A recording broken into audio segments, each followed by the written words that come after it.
Can you say that again? Do you think it's weird that Wok Bok sells poutine, butter chicken, and Vietnamese rice bowls? Yeah, it's fucking weird. It is weird. Okay, I think we're in business. This is so exciting. You took the princess down? Well, you can put it back up if you want. Okay. You can do whatever you want, Tommy. Is that in my house? Yeah. Yeah. Okay. I didn't really put two and two together though when you're like, yeah, we'll hang out for like an hour. I didn't even like put it together with the rest of the thing. So I was just like, I wonder what he wants to hang out about. That's hilarious. I have to fix one thing now. Okay, there you go. I think that's gonna work. Do you know the point of this podcast? No. It's to expose you. Oh, good. Yeah. I've got so much in my past. Drag it out. Actually, okay, so basically this is what I want. And like, no pressure, you can do whatever you want. But like, I find that there's too many podcasts out right now that like, I don't want to compete with getting like, I'm not saying you're not interesting, but like fame or successful people. Do you know what I mean? I'm definitely not famous or successful, so. Yeah, I want it to be like a conversation with like a real person. I'm a real person. You are a real person. You didn't believe that, but it's true. That's very true. Yeah. I didn't think you were real for a long time. Mainly because you look like a catfish at the pictures. But anyways. That's fair. I think that's a compliment. I'm It going to is. take that as a compliment. Yeah, you should. But because like, I think because like, you remember when you and I, we first like talked? The first time you remember or the first time I remember? The first time we both remembered. Okay, yeah. Yeah. So like, because we're best friends now and like we're close, but like there's a point in time where we would like just have awkward conversations, you know? And I kind of want to capture that. I kind of want to capture like that kind of friendship. Like an awkward natural friendship?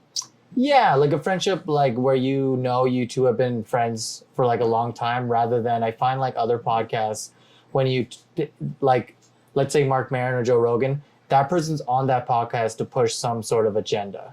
It's not an actual conversation, even though it is a conversation. But like if Joe Rogan had like Andrew Tate on, you know what that conversation is going to be about. It's not going to be a normal conversation. It's not going to be. It's about gay frogs or something. I think that's Alex Jones.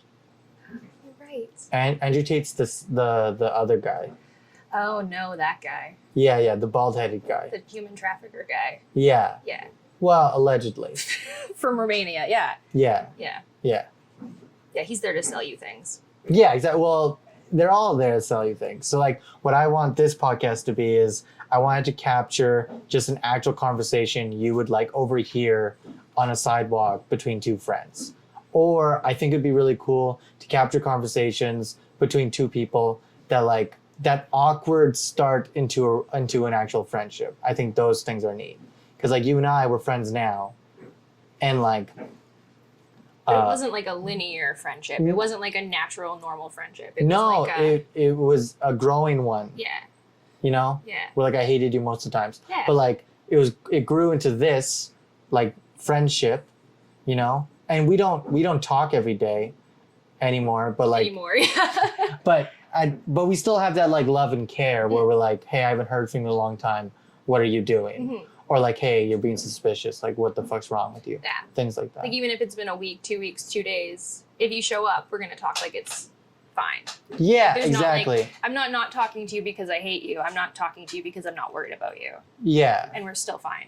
Yeah, exactly. Yeah. And so like I want to just capture that. So that's the whole point of this podcast. I feel like I don't know why I explained it, but I just thought you should know. You know? But anyways, I've had such a stressful day. What happened? Okay, so I'm working on this project called like The Flail. It's like this series where I document the process of stand-up comedy, of like how comics, they have to go to these open mics and do 5 minutes and cultivate like an entire special from those 5 minutes over like a few years, you know?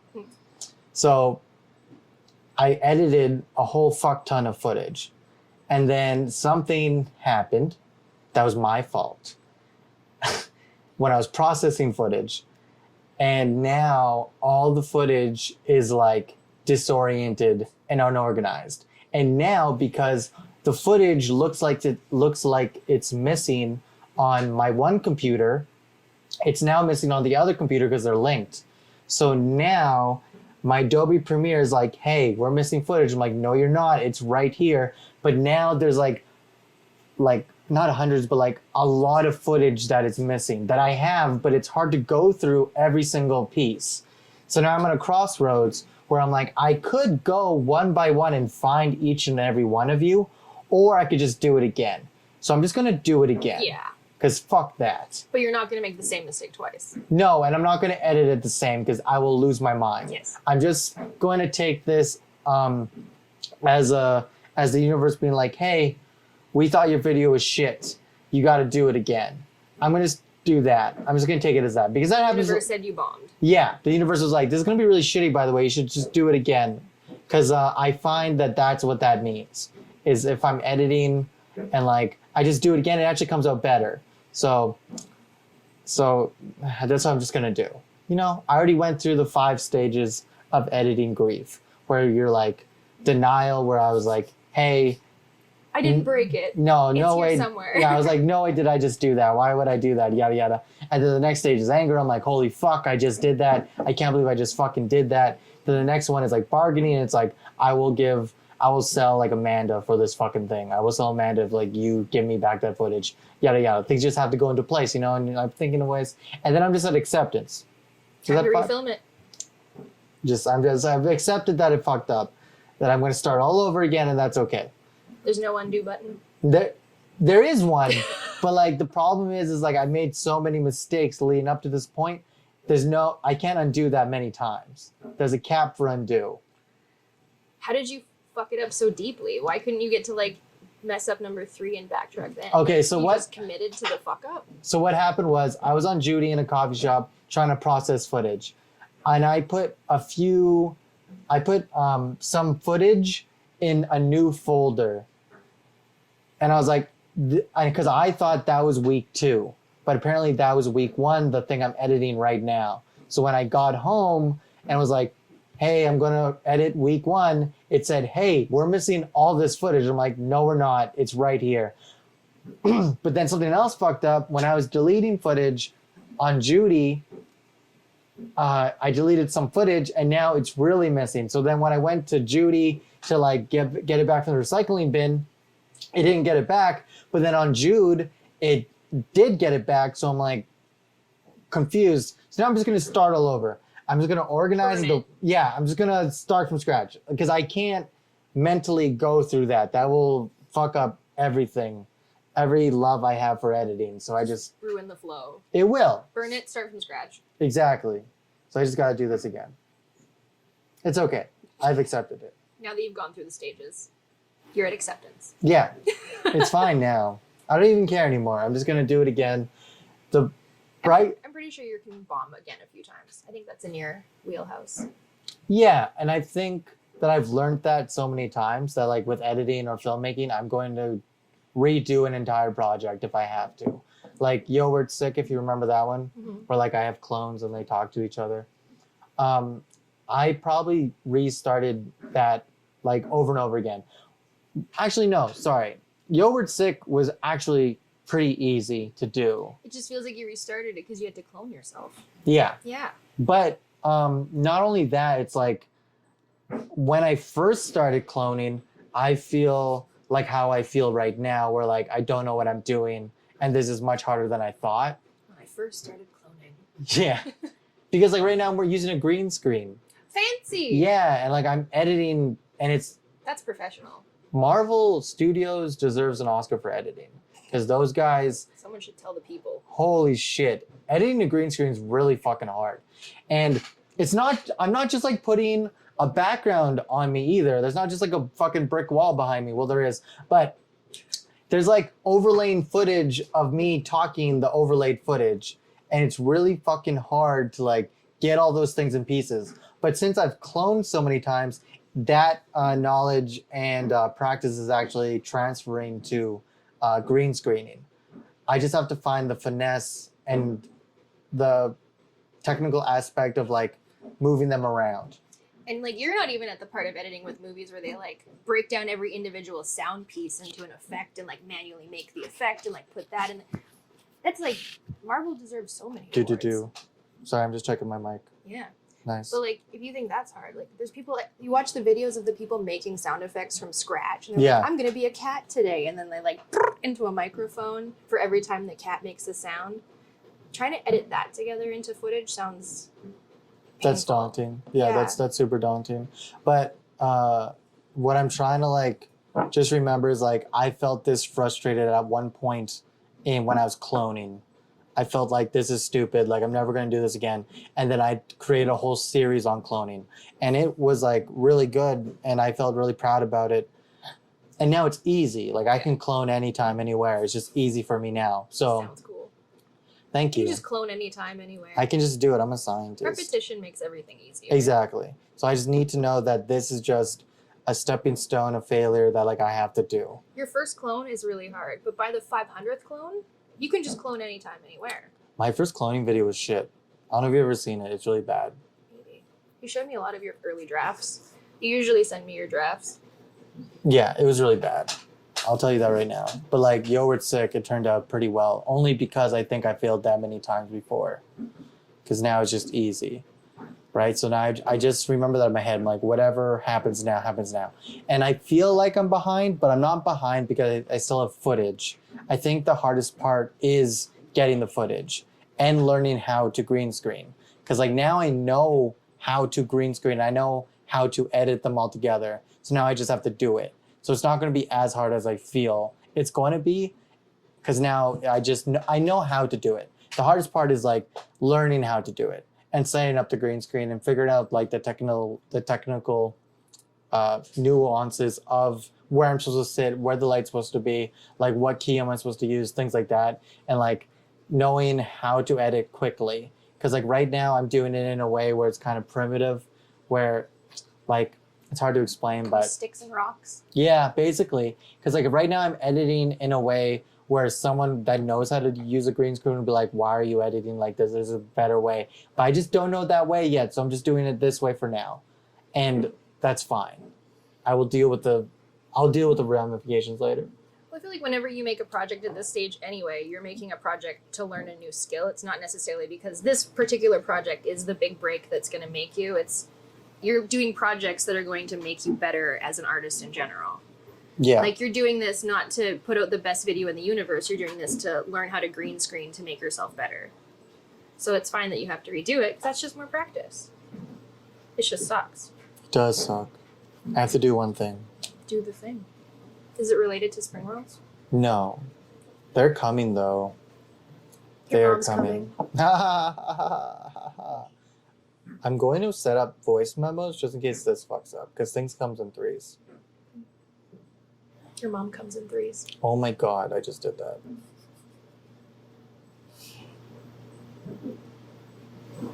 No, that was another one. Never mind, we're good. Okay, sick. Yeah, we're gonna just do this then. Can you talk? Your mom comes in threes. Nice. Very mature. Mm. But yeah, that's me. That's my day. I've been like going nonstop though. Yeah, that's usual for you. But like even more now. Because like now I don't have a job. Oh yeah. Right? Now you're unemployed. Yeah, You're on the pokey train. exactly. Oh my god, I fucked that up. I'm sorry. Why'd you drop my Cinderella? My bad. But now I'm just like editing and filming like all day. And like just like performing. By yourself? Usually, yeah. Filming's very lonely.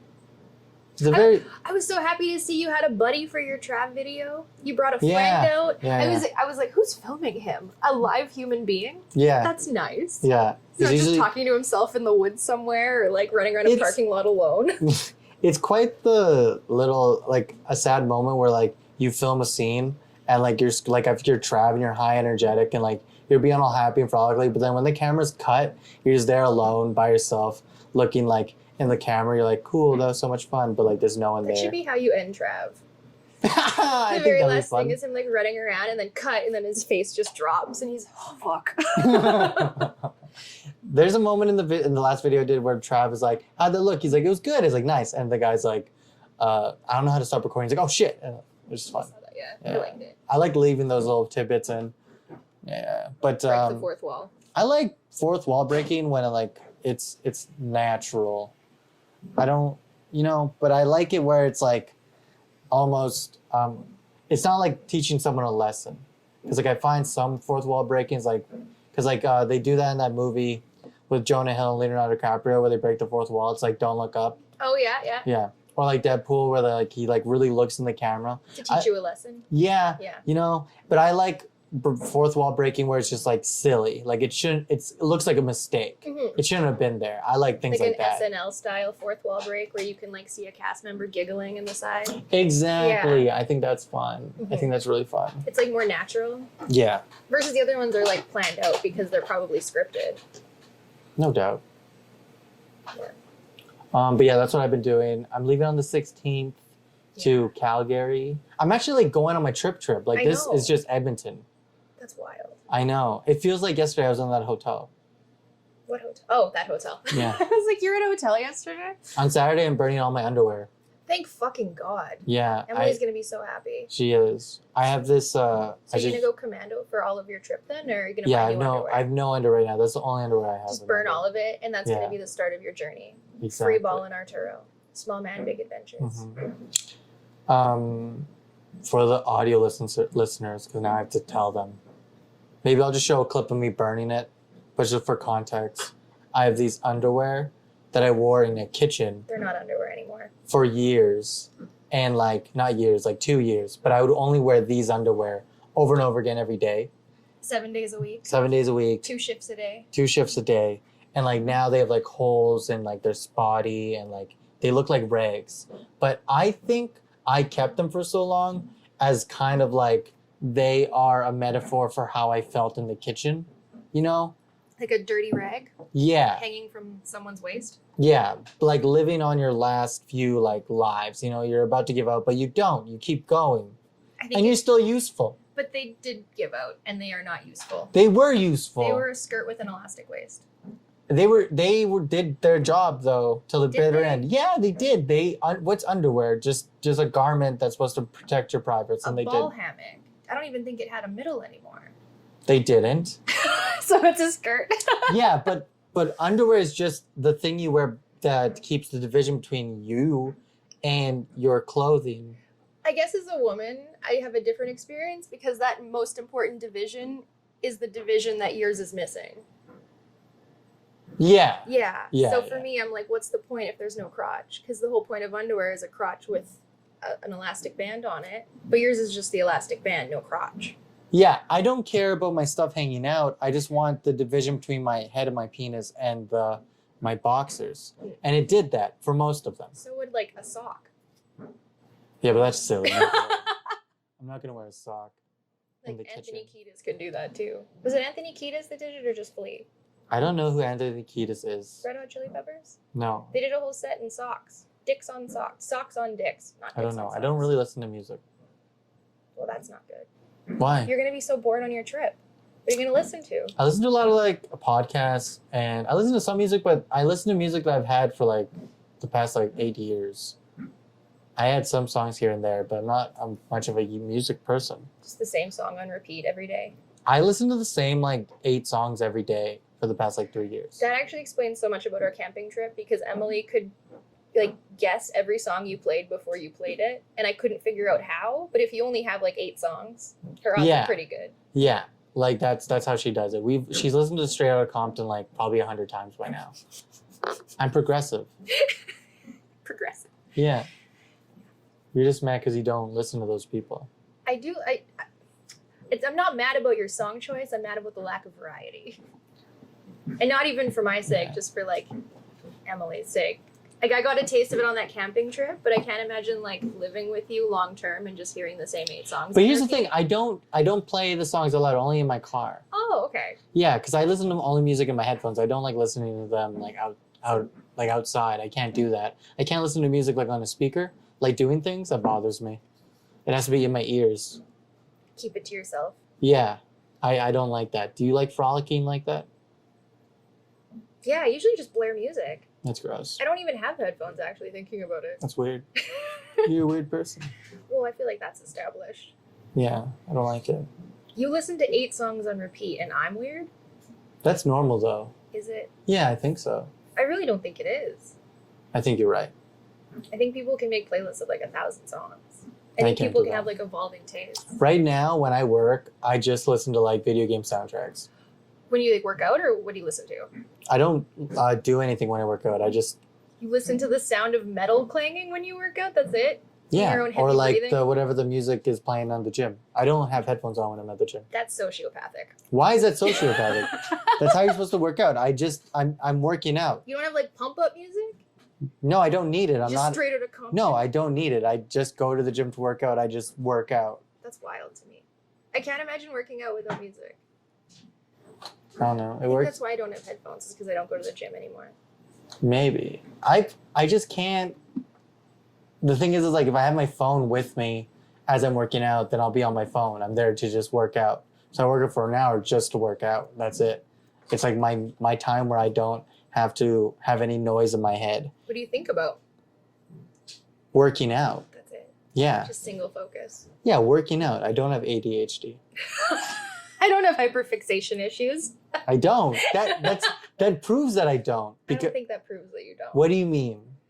Hyperfixation is also a sign of ADHD. I'm not saying you have ADHD. I'm not here to diagnose. I'm not a professional. But I'm just saying it doesn't disprove ADHD.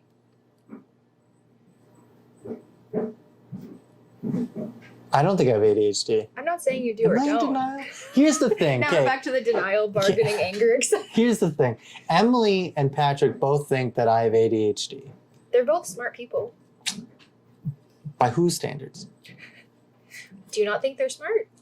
You're going I to call think your girlfriend and best friend an idiot on your podcast? I am. Actually, that tracks. That makes sense. Yeah, I called Patrick an idiot today because he told me I need 8 hours of sleep, and then he's okay. So Patrick told me he's like you should get 8 hours of sleep. Okay, just for context. I used to get 4 to 5 hours of sleep every day. You also used to do coke. Well, no, this is now though. I'm talking about now. I'm just saying, just because you used to do something doesn't mean it's good. Just because you were like surviving. No. But I would plan out to get 4 to 5 hours of sleep because I wanted it. Because you wanted to do other things. Yeah, because I'm a busy bee and I like to be busy. I like more hours in the day. Okay, so I would plan to get 4 to 5 hours of sleep. Okay, and I was doing fine. Well, kinda. I was very tired. Yes. But so then Patrick told me and some other people told me, hey, you should at least get 6 hours of sleep. So that's what I'm trying right now. So now I get 5.5 to 6 hours of sleep a day. Thank you so much. But now Patrick wants me to get 8 hours of sleep. He was really just prepping you. Which is so annoying because he says, well, if you get 8 hours of sleep, you can get bigger. I'm like, Patrick, I'm already bigger than you. Oh, get bigger. He knows how to get in your he's head. trying to get He in my head. knows your But it weak doesn't work spot. because I'm already bigger than him. But you're not very big. No, I'm not taller Like, than him, but I'm bigger than him. Yeah, but Amanda, you're not going to make me get 8 hours of sleep either, okay? I'm bigger than Patrick. Okay, I know that for a fact I'm bigger than Patrick. the amount He of looks sleep like makes you a big boy. he looks like he's If transitioning. you want to grow up to be a big boy, you should get your sleep. I'm already bigger than eat him. your I veggies. know I'm bigger than him, Eat your okay? veggies and He- get your sleep. He trips on grass and his fucking leg explodes, okay? I know fundamentally I am bigger than him, okay? Until he can beat me in a wrestling match, because I've beaten him twice already in a row. If he can't do that, I don't validate his, oh, well, if you don't get 8, His science. his science. Yeah, it doesn't make any sense. Because he's like, oh, well, He didn't say 8 hours of sleep and you'll win a wrestling match. He said 8 hours of sleep and you'll get bigger, to be fair. to be fair, sure, but I'm still bigger than him and he gets 8 hours of sleep. But what if he'd be like really small if he didn't have those 8 hours? What if that 8 hours is what's giving him all the big, you know? You mean the tall? No, I'm he's not getting tall. taller. He's not that tall, is he? Oh, to me, yes. Everyone's tall to you. Yeah, like he's like really tall to me. He's like Yeah. 5'8". That's huge. Because you're little. But my point is, I'm not going to take sleep in advice from him. Because he says I'll get bigger, but I'm already getting bigger. So it doesn't make any sense. You So I know literally- he's lying to me. You never take advice from anybody. That's not true. I take advice from you. Yeah, but you yell at me first, and then after a few days, you come up with it as your own idea and then present it to me. And then I tell you were right. Yeah, or you'll say, Patrick agreed, and actually, I've decided. Yeah, That's the other- I still take in your It takes, advice like, though. It takes time. So maybe in like a week, you'll have more positive thoughts about won't. the 8 hours. I won't. Once you've ruminated. Listen, I will take your guys' advice and I will think about it. I will. Angrily. Well, everyone does. No, you can't blame me for that. So I will take it in, and I will think about it over time. Yes, I do usually get a little annoyed and angry about it at first, because you people are hippies. But I will not succumb to getting 8 hours of sleep. I think that's the stupidest thing in the world. For me, I don't want it. I don't need it. Naturally, I wake up at 6 hours of sleep. So why am I getting another 2? If you wake up naturally, but also like your body was used to 4. Did you wake up naturally after 4? What? What? When you were getting 4 hours of sleep, would you wake up naturally or would you wake up like drag your ass out of bed? Oh, drag. I would drag myself out. Okay. So if you're like, everyone has a different like REM That's cycle what or I'm whatever. saying. But this call me is telling me that I need 8. He's a pretty smart guy. Have you tried it? Have you tried it? I've tried. Have you tried Listen, it? I've tried sleeping in. I really have, and I didn't like it. I would get groggy. It would be annoying. I'd feel lazy. I'd feel shitty about myself. But when I get 5.5 to 6 hours of sleep, it feels amazing. So maybe your sweet spot is like 6 or 12 hours. What? No, I think you need 12 hours of sleep is what I don't. You I need- don't. You need 2 REM cycles of 6 hours each. I went from 4 to 5 to 6, and that's fine now. That's what we compromised on, and I'm doing fine. We as in you and yourself. All of us as a collective, because you all think I need 8 hours of sleep, which is stupid. I really don't have that much skin in the game. I just like agreeing with Patrick because he's usually correct. He's not. I don't need 8 hours of sleep. I don't. 9 times out of 10, though, if I give you advice, you disagree until Patrick backs me up. So I know he's smart because he always backs me up. It's not that Patrick backs you up. It's that I always like to hear another perspective of it. And then if they formulate the same idea you had, then like it makes me really think about it. I'm like, okay. But usually, like when we first started being friends, you came at me because like I overdosed, and then you came and you reached out and shit, and then I thought you weren't real. You were like, I don't want to die. What's gonna happen? What do I do Yeah. next? But And I like- was like, yo, But these things, but like then I did take you for like, for not a grain of salt. You know, no, I don't. like those things I would take in. Like when Yeah. you would talk to me, I would like take it in because you were a valid source of information, and like I began to like really trust and love you. After a long period of distrust and concern. Yeah, because I was crazy at the time. And also, I didn't like, think anything was real Yeah. after I died. I had like actual moments where like I thought I was in a simulation, which didn't make any sense. I see that it didn't make any sense now, but at the time I thought it made sense only because for some reason I thought I died and I created the pandemic in my head, and that's why, and I was really dying like in a coma, and this was a simulation in my head until I actually died. And that's why my brain can only come up with this plan of like, hey, you have to stay inside your like apartment. You can't go outside because there's a pandemic. And I thought I made that up inside my head. But then I realized that was dumb because the pandemic happened before I died, before I overdosed. Yeah. So that doesn't make any sense. So my brain, it's weird, but my brain like took that information out of pocket just so that I can like fixate on this weird paranoia. One of the factors that addiction has that makes it so strong is that it can make your brain do mental gymnastics like that. It's really tricky. It's sneaky. This one time, so thank you for not saying at band camp. This one time at band camp, Shut. I shoved a flute up my pussy. It's disgusting. That's so gross. Why are you gross? Can I fix that? Oh, hey, yeah. It's floppy. What do you want? I think just put it up. Oh. I think by your shoulder. Oh, I've got a strappy up here, too. Nope. I lied. Yeah, no. Fixed it. Nice. That's better. Now it I doesn't like that. flop. Yeah. That's why I have this thing going. This thing's gonna be the most unedited thing, by the way.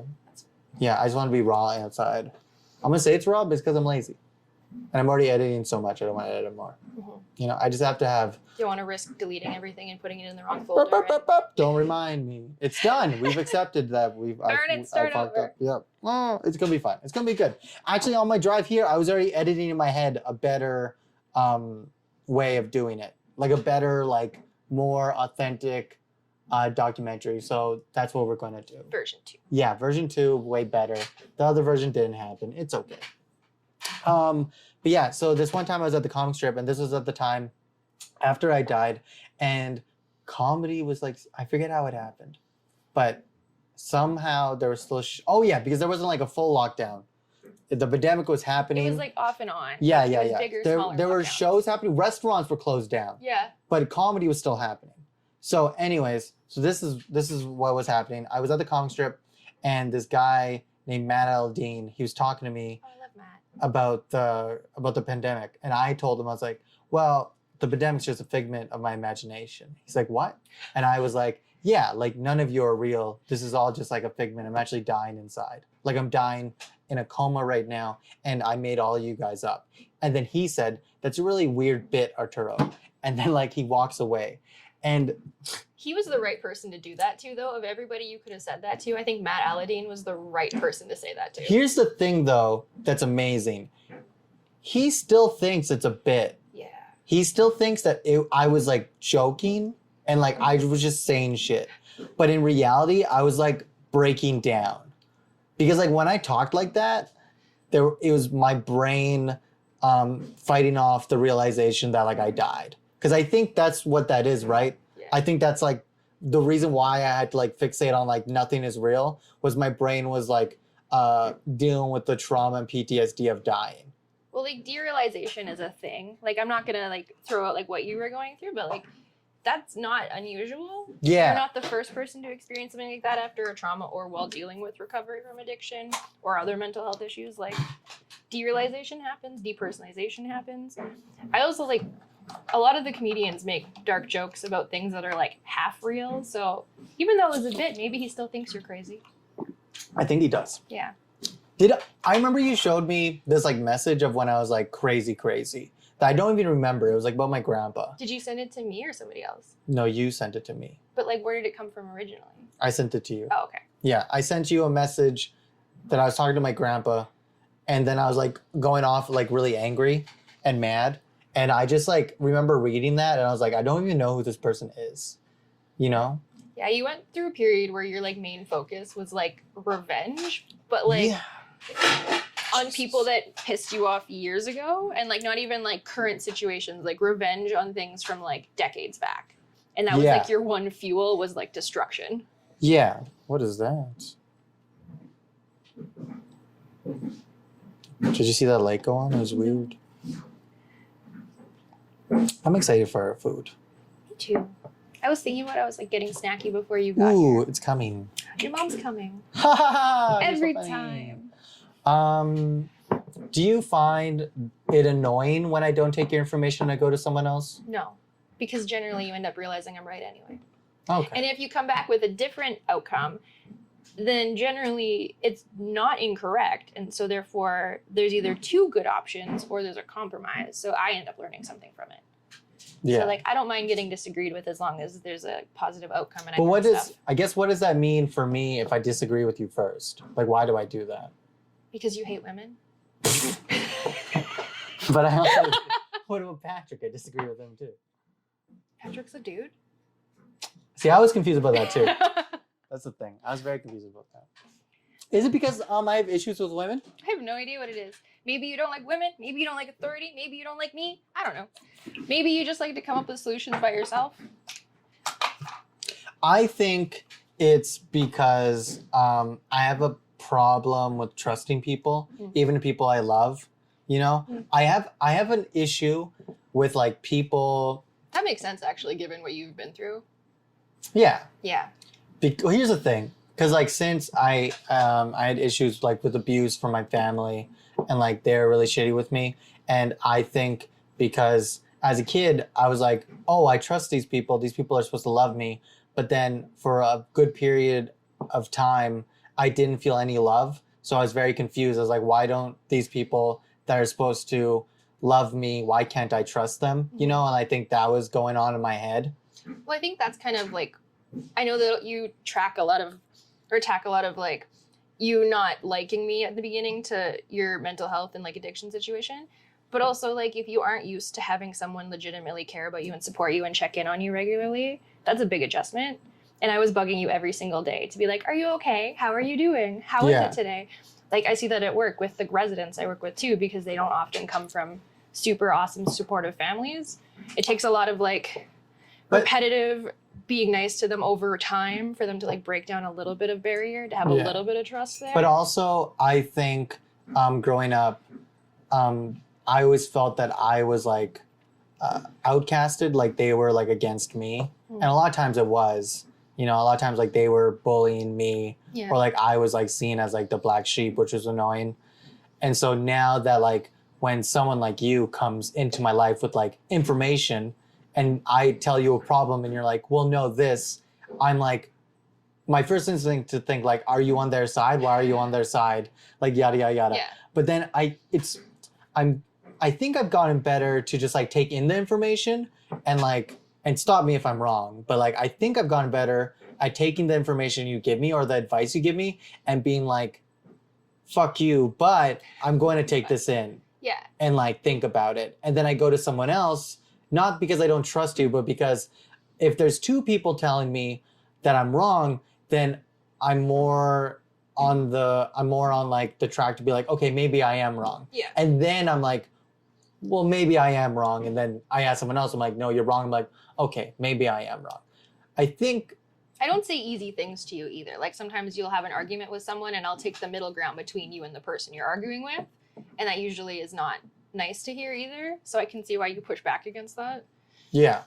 Because I don't always just agree with you. I usually like, well, maybe they're saying this because of this. Or like, maybe look at it from this perspective. And you're like, that's not supporting me. Fuck you.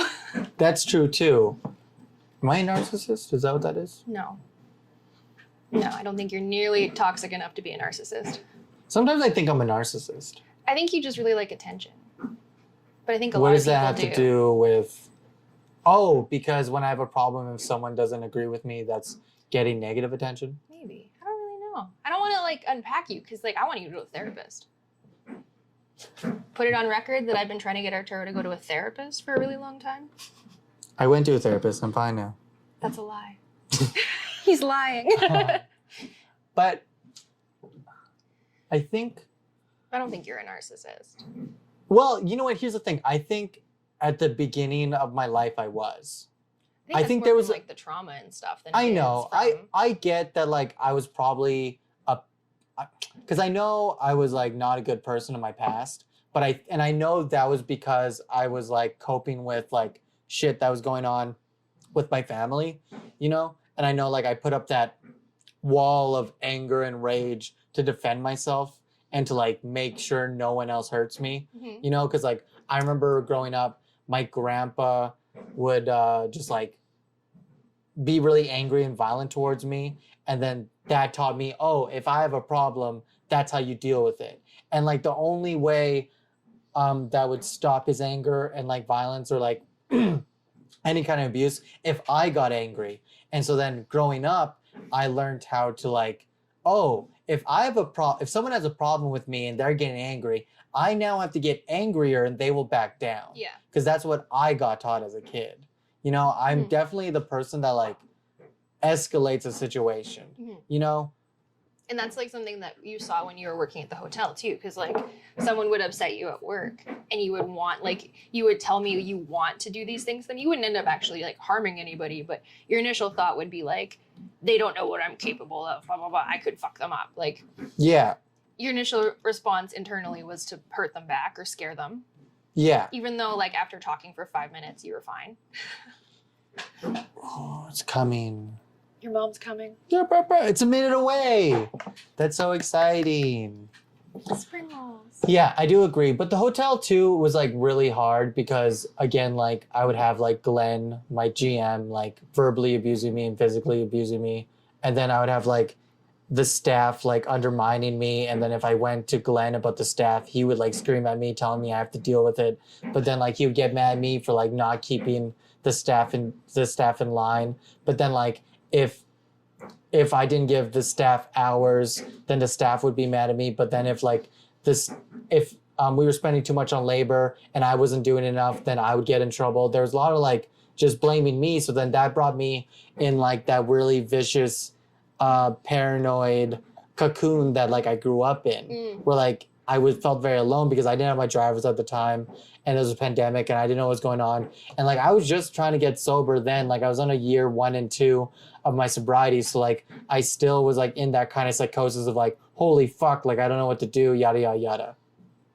Yeah, you were still like learning how to be a regular sober person, going to jobs and with like not getting high afterwards. Yeah, with people not being regular towards me, you know, like with Glenn always like verbally assaulting me and like telling me that like making me gaslight me and making me feel like, hey, if like you're not here, you're nothing, like people outside don't like you. Like I remember he would tell me that like, hey, your other job that you can't go to like secretly hated you. They always talked about you, yada yada yada. That's so fucked.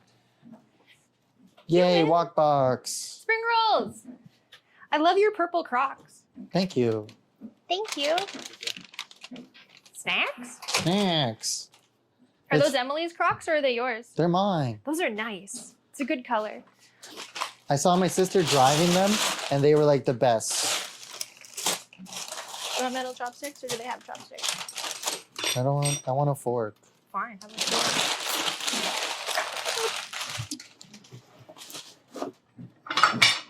Here's my plate. Yay. We got food. Food.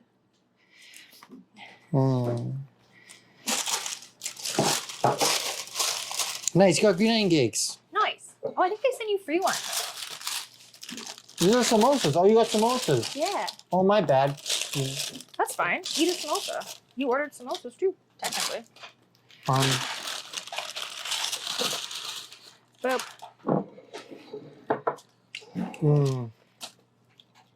But like when it comes to like character, like kids learn how to behave and how to react and how to handle things like conflict by behavior modeling, and you were never modeled how to do that properly. You were modeled how to do that by being angry and like lashing out at others. And then while you're getting sober, you went to a place where the authority figure, your boss, was doing the exact same thing. So like, how do you learn positive coping mechanisms and discussion and like conflict resolution when the only people who have ever like, I don't know, the most formative people you've been around are the ones that are not doing a good job teaching you? yeah. And like the thing is, like back to like the issues with women, because like I do have issues with women. And as much as like I've grown and tried to like change with like counseling and stuff like that, like I probably still do like subconsciously. And I just have to accept that. And like I just have to do better with myself. Yeah. I think that does come from again like my family. Because like my mom, as much as like I love her now and I accept who she is, and she's better now and she's a good mom now. She did leave me when I was a kid and she wasn't there for me as a kid. And like I remember this memory that I have when I think about my mother, like when I think about bad stuff, I remember this time where she puked, and she puked these like pills that she needed. And I remember as a kid, I was like picking up pills from the puke and I was like cleaning them to give back to her. But I remember that before that, my grandpa was like hitting her and stuff because she was drunk. So in that moment, I learned if a woman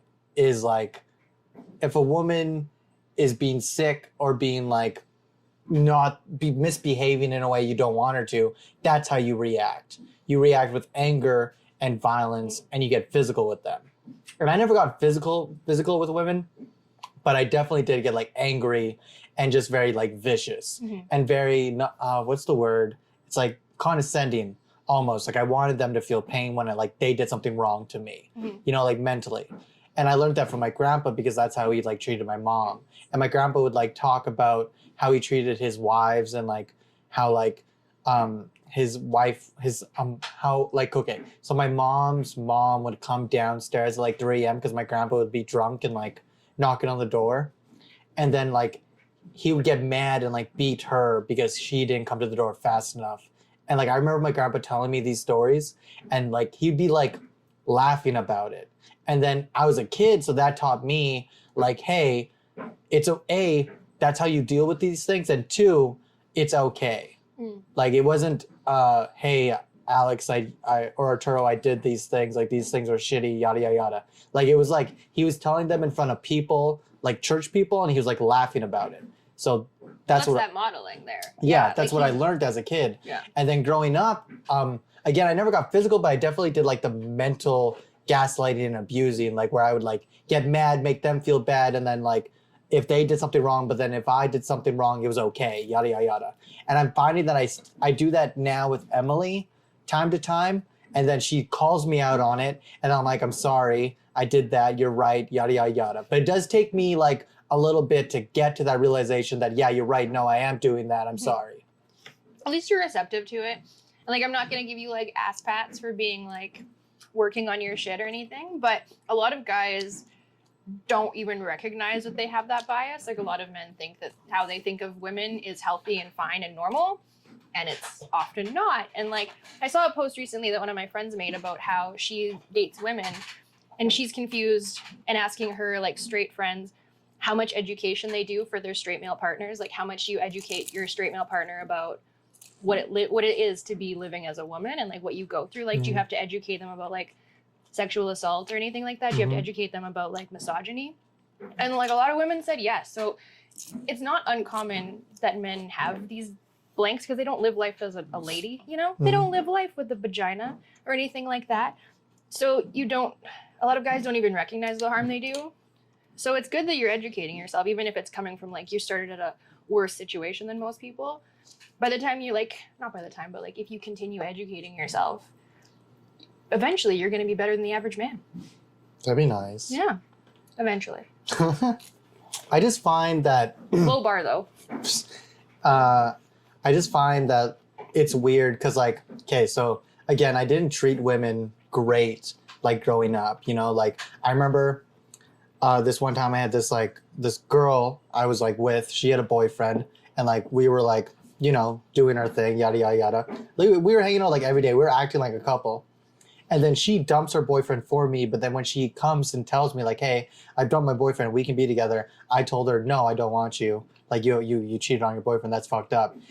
And that was so fucked up for me to do because you set her up for that. Yeah, I set her up and like that's fucked up. But before when I did that, I felt so in the right. You know, I felt so like good about it.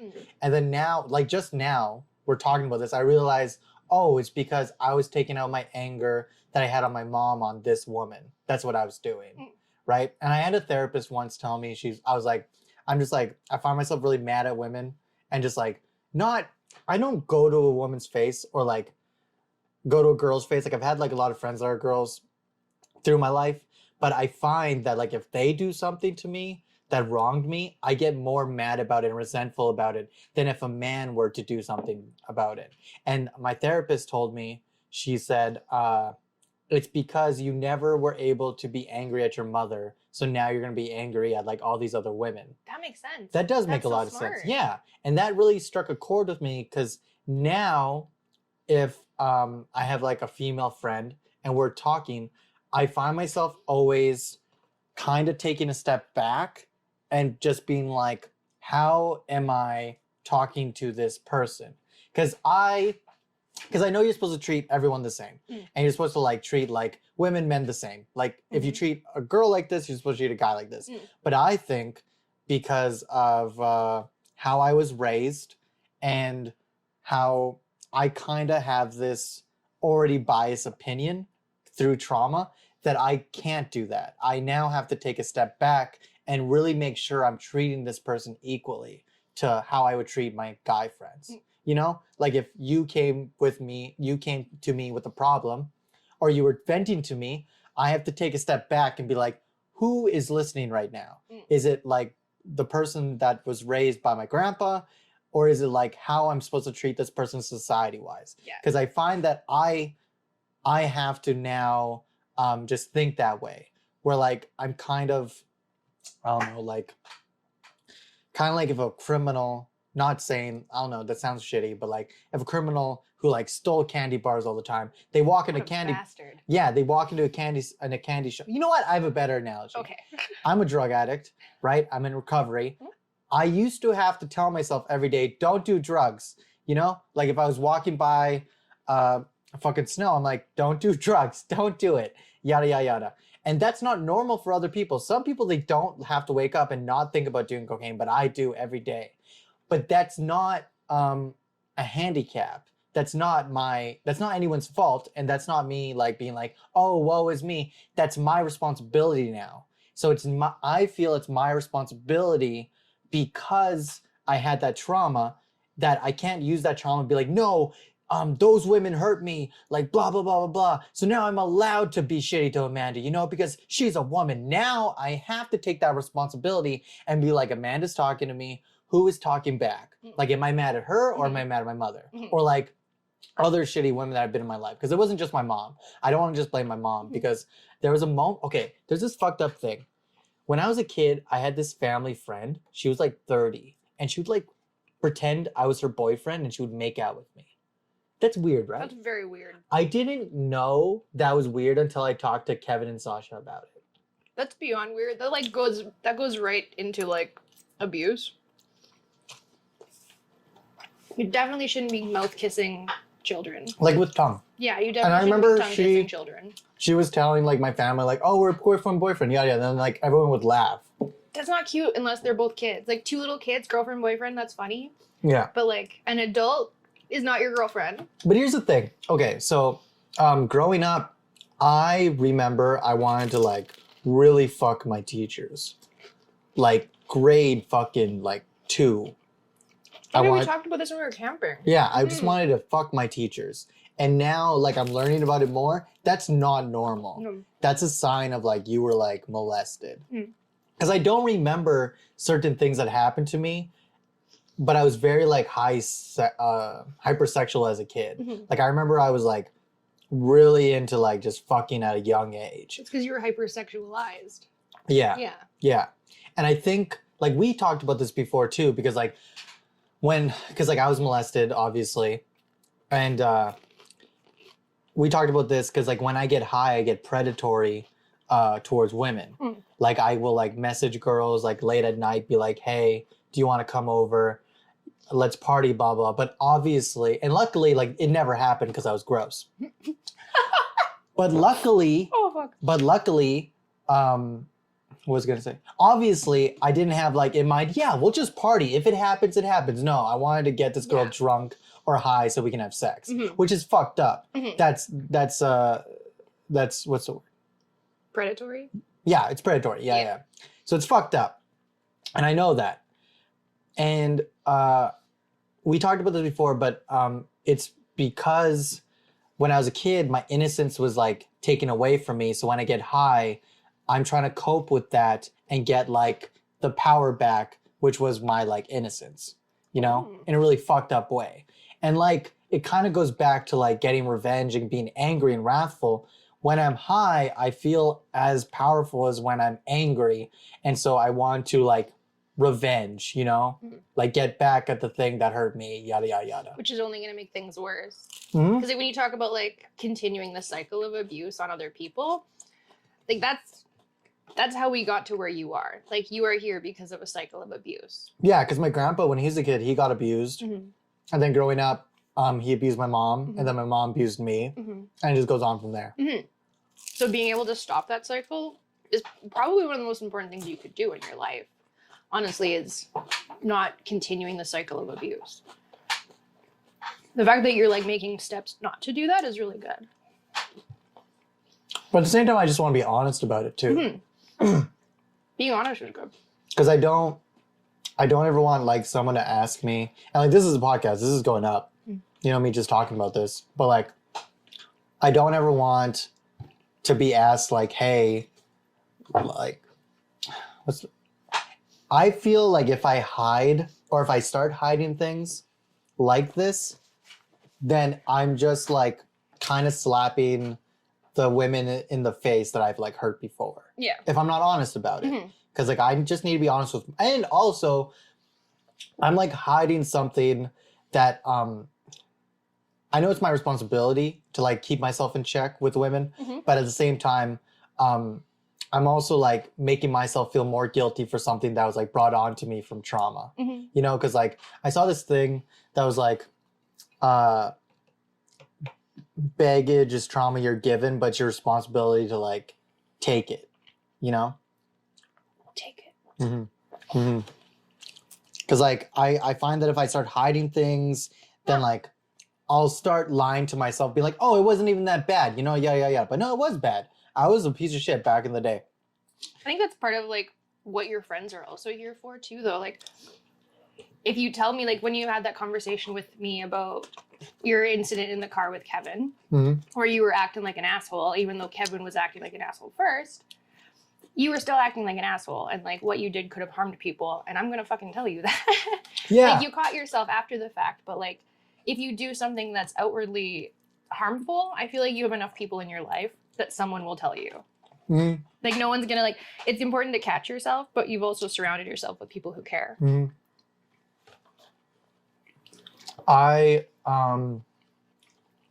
was I gonna say? I don't know what I was gonna say. I think it's like you slip up, but you're getting better. Oh yeah, it's interesting because like I obviously had a problem with women since I was a kid, like growing up, and like it's interesting because like the universe put like all these like just women in my life, you know, because like first there was you, right? You became like one of my closest friends, and like we're close, we're best friends. I have sauce on my boob. Yeah. Yes, we're best friends. I have sauce on my boobs. Sorry. Nice. Did you hear? I got on tape too. She said it.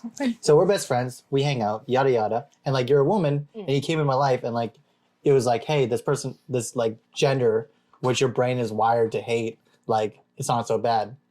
But before that, when I was in the shelter, I had a counselor named Kim, and like she was also a woman, and me and her would talk every day for like 2 years, you know. And then I also had a social worker, and she was a woman, you know. And so I had all these like women, like actual women. It's almost like we're half the population. Crazy.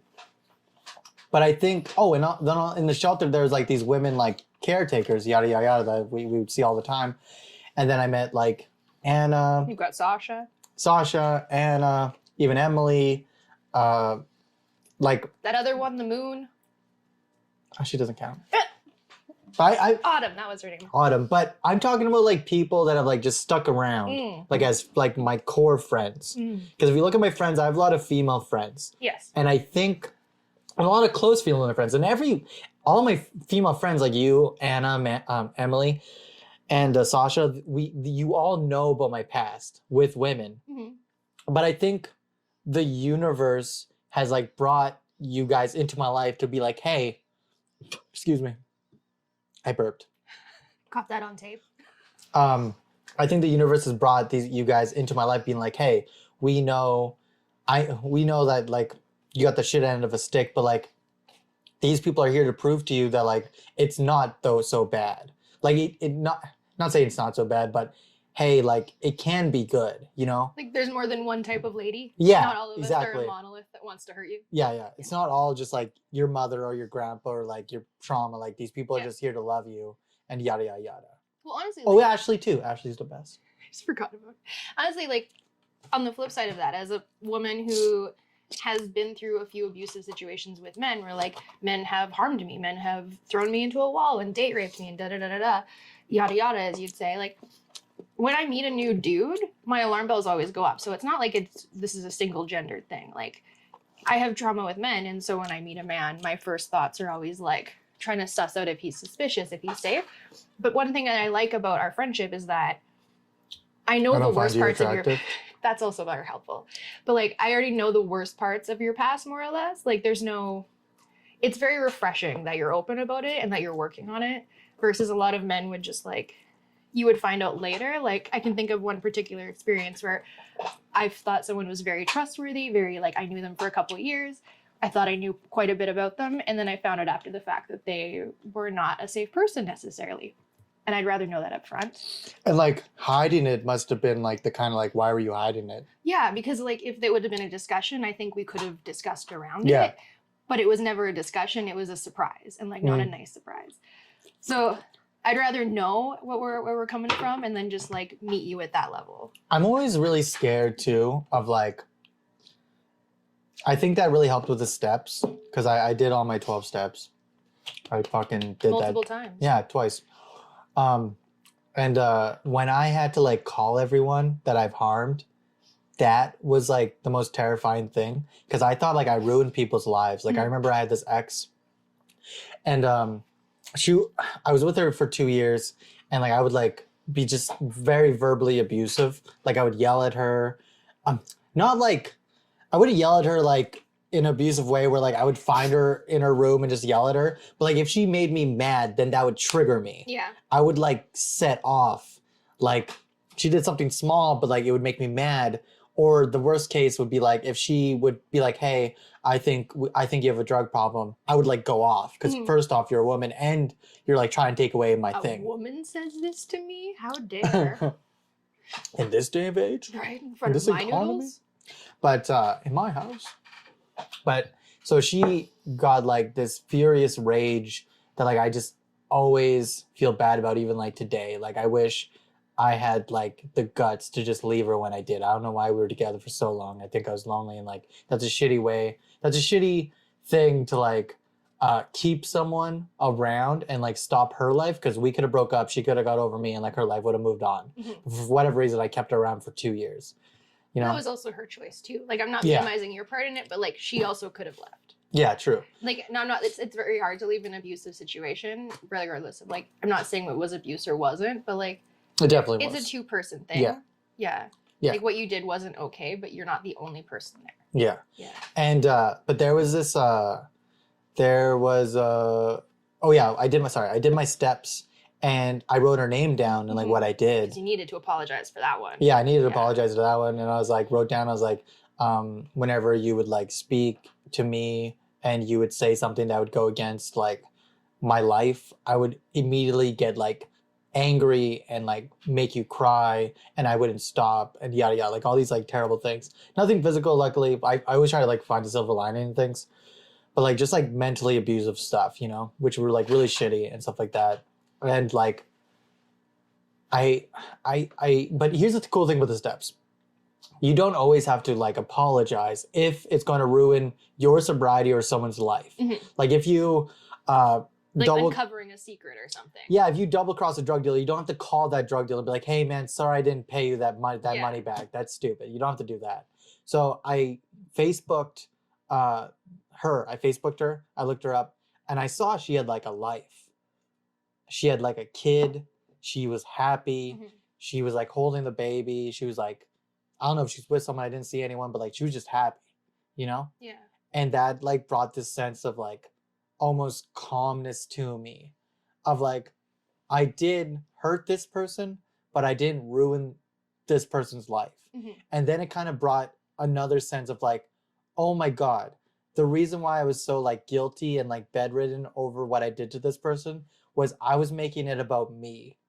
I'm like selfish. Yeah. I think she revolves around me. I think that the world revolves around me, but it doesn't. She stopped caring a long time ago. She got over it a long time ago, and she's living like a good, healthy life. It's not about me anymore, you know? And I really felt that. And so then I apologized in a letter. I didn't have to send it. Because I didn't want to be like, hey, this is Remember me? Yeah, dude, this is your ex-boyfriend from like 5 years. I see you have a kid, looks cute, has my eyes, just kidding. Oh, Jesus. You know? And so like I just left it alone. But like I wrote the letter, I didn't send it, and like I just moved on. And I think that's what those steps are about. I was in a situation very similar to that, actually, when I was young.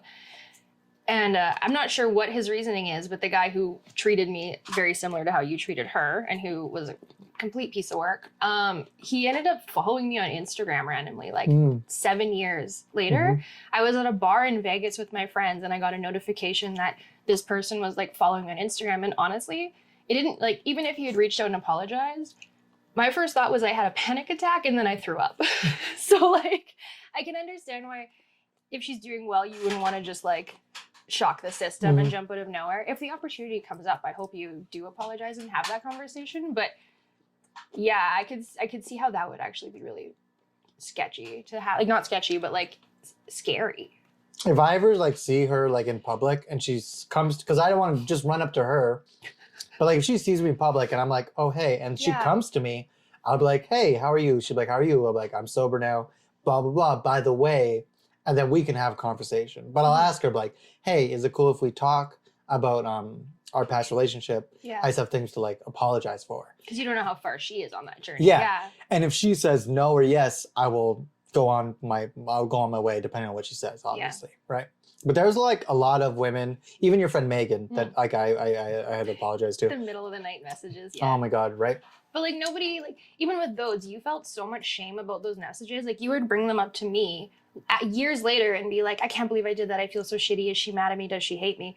But when I speak to Megan about it, she has like all of them in her phone, but like she doesn't think about it. She doesn't care about it. She laughs about it. She wasn't mad, but it had such a different weight to you. But I think it has a different weight to me because like the actions that I wanted from that greatly outweigh the mistake.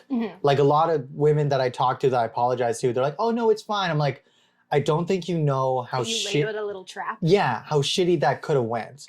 Like I'm sure like nothing, like I wouldn't have like forced myself onto anyone. But you would have got her drunk. Yeah, but it's not. Well, no, it's like No.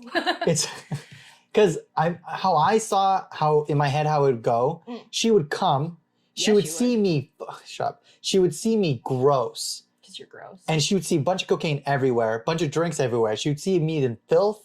And I'm not saying like, oh, woe is me. That traumatizes someone. She would have been so fucking scared walking into that place. Yeah. Everything was dark. There were cardboard on the fucking windows. And you're just tweaking out in a corner. Like I smell. I've been up for 3 fucking days. That's scary for a woman, you know? I don't live in the best part of town. Like, holy fuck. And then now she has to like rely on me to get home. Maybe, I don't know. But like, I think what I was more scared about if it was a follow through was more so like the trauma she would have just being around me for the extended period of time. Right? Because like I was such like a mess when I was high. Because I would do so much drugs that like I would just become comatose. I would just like sit there, not talk, just do drugs. That's it. I wouldn't even move half the time. I would just like sit there for like hours at a time, just doing drugs. And like if that person came into that life, that's going to fuck you up. Because like I look back at that and it curls my stomach. So just imagine someone just wanting to have a good time comes there and what they're going to see. Like that's shitty. I have to imagine Megan would have walked in and been like, no, and would have just left immediately. That's good. But you never know like who you would have gotten to say yes. Like yeah, and like that's what I'm saying. That's like, and I'm sure like a lot of girls like would have just said no and just like left, blah blah blah. But like I think because girls that would have stayed though, those would have been the girls that would have gotten hurt. Like yeah, exactly. And so I think like that's where I'm coming from. Is that like that's not why I'm sober, but that's a very good fucking reason. Is because like I have a problem. You took a predator off the streets. I did. You're I'm a hero. But like I have a problem, and when I get high, it like it enhances. Yeah, you know? And it lowers your resistance. Yeah, because like you have the logical resistance to like stupid urges, and like you can catch yourself think clearly. But when you're high, you're not. Exactly. Yeah. Exactly. Yeah. But yeah, so now that like I did the steps, I've realized like how selfish my guilt is, and it kind of helped with the guilt because now I don't feel guilty about these things. I just feel, oh, excuse me. Not a burp. No, just I eat too fast. You didn't even eat that much. I know, but I eat fast with what I eat. Anyways, how. With the steps, I've realized that like my guilt comes from a selfish place because I'm scared of like what they think of me and how I affected them. It's about me, and that's not right. Yeah, it should be about them and the people exactly that are impacted. Exactly. And so like when I did when that happened with my ex-girlfriend, I realized that, and then I just went down the list with that in mind. I'm like, this isn't about me. This is about them. They are allowed. This isn't about them. I'm done feeling guilty. And I'm done feeling bad. I feel... Every single thing you've ever posted has you as the main character. You should try putting something out with someone else as a main character. Well, I just do that because actors... I know, but I'm just thinking like... Because you're talking about how like self-focused and you're seeing everything through your own perspective, da-da-da. Yeah. Maybe it'd be good to like film Emily for a day. That would be cool. A documentary of Emily's day. Without her knowing? That's creepy. But I don't feel guilty. I feel responsible. Like I feel responsible for my actions. Which is good. Yeah, because I feel like guilt comes from shame, and that means you're trying to like hide it. Yeah, and like shame is a very natural thing that people in addiction Yeah. feel, but it's not a healthy thing and it's not important really. No. Like you can let go of that. Yeah, I feel, don't get me wrong, I feel bad, Mhm. but I'm not here to hide it. What I did is what I did, and what I Yeah. was willing to do was what I was willing to do. Mhm. But at the same time, I feel responsible. It's my responsibility to stay sober, because if I'm not, I'm a danger to society. I just am. To like myself, men, women, to everyone. It doesn't matter, you know? And I realized that after I died. It's like I'm not welcomed in that world anymore. That world will spit me right out, you know? And you weren't getting anywhere. Like you've accomplished more in the past like 2-3 years than you had your entire time in addiction. Like you've like put out so much art, you've completed so many comedy shows, you've like talked to so many people. While you're in addiction, you were just kind of like looping. Yeah. Yeah. Whew. I'm not gonna put this up. No, just kidding. That's fine. Do whatever the fuck you want. I just got spring rolls out of it. Yeah, I was really fucking Thanks hungry. for dinner. No worries. No, this is fun. I think I'm done. Sweet. It's been like an hour. Sweet. Yep. That was a good conversation, though. Bye. Bye. I got 3